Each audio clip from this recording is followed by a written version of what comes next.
La solution hyperconvergée était en fait quelque chose qui répondait 100% à nos besoins.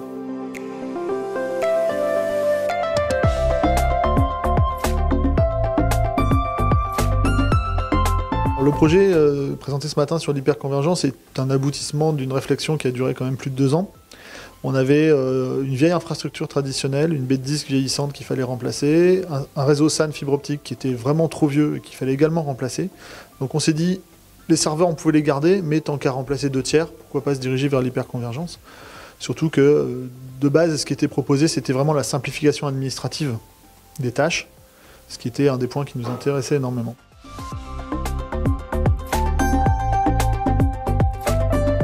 Ça a été une décision très progressive, puisqu'on avait décidé au départ de partir sur une architecture traditionnelle, racheter une baie de disque, etc.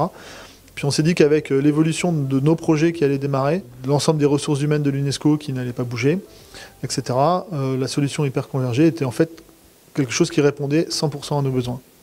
Donc après, on a étudié l'ensemble des offres du marché et on s'est orienté vers HPE Simplivity, parce que c'est eux qui nous offraient les meilleures garanties de redondance, de sécurisation des données, notamment avec la sauvegarde et le multisite, etc. Enfin, beaucoup de choses techniques qui nous permettaient d'assurer l'ensemble de la cohérence, redondance des données et qui nous simplifiaient le travail dans notre équipe d'administration technique.